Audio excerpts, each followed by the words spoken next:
Cool. So Tina, one of the questions I'm sure the audience and I know we get asked a lot as well is how much would a developer or an owner have to spend approximately to get a site through planning? And let's give it some context. Let's say we're sat in West London at the moment.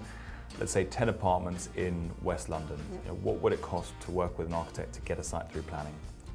So there are a number of factors that can play towards that. We'd be looking at sort of site constraints, how much time is it going to take to kind of overcome those?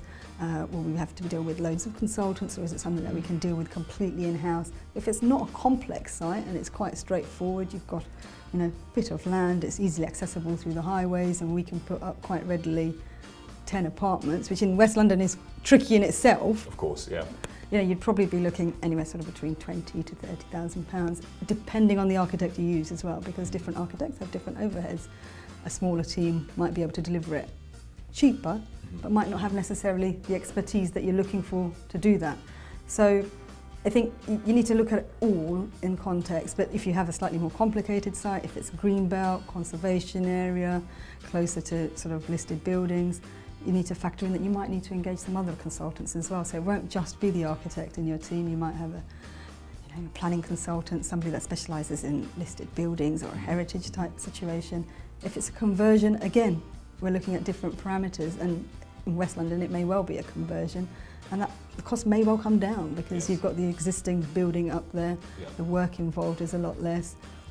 But speak to a few architects, get a few quotes, and make sure everybody's speaking on the same, they're all pricing the same thing. Right. Because what you will often find is that somebody will say, well, this is £7,000 hypothetically, but you haven't actually got a planning statement for that, then you haven't got the actual submission being made, then everything is then add-ons and add-ons and add-ons.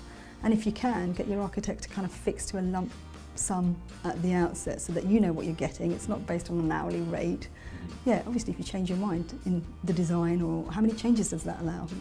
And make sure you've bottomed all of that out so that you've got some certainty at the beginning, and then kind of you can budget towards it. Whereas, if they say it's an hourly rate, how many hours it might take me might be completely different to a different chap. And what are you getting? Are you getting 3D visuals? Are you getting just hand-drawn drawings?